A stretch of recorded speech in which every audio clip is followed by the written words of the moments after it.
आपल्या अनुभवाच्या आधारे त्यांनी हे बाबांचे महावाक्य स्पष्ट केलेले आहेत.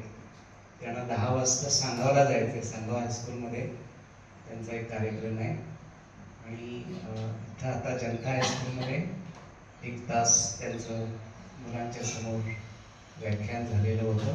त्यामुळे यायला थोडा वेळ झाला. तर आपण सर्वांनी टाळ्या वाजवून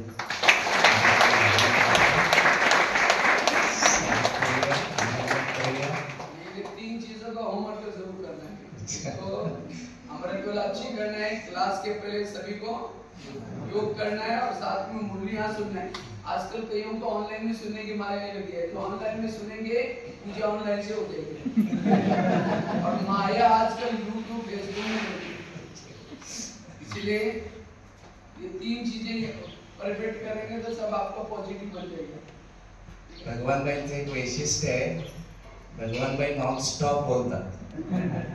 एका ठिकाणी 12 तास बोलत होते. एक भक्तीचा प्रोग्राम होता, मध्ये 1 तास गॅप दिलेला होता भोजनाला वगैरे, पण त्यांची एक खासियत आहे, एक विशेषता आहे आणि फ्रेश असतात.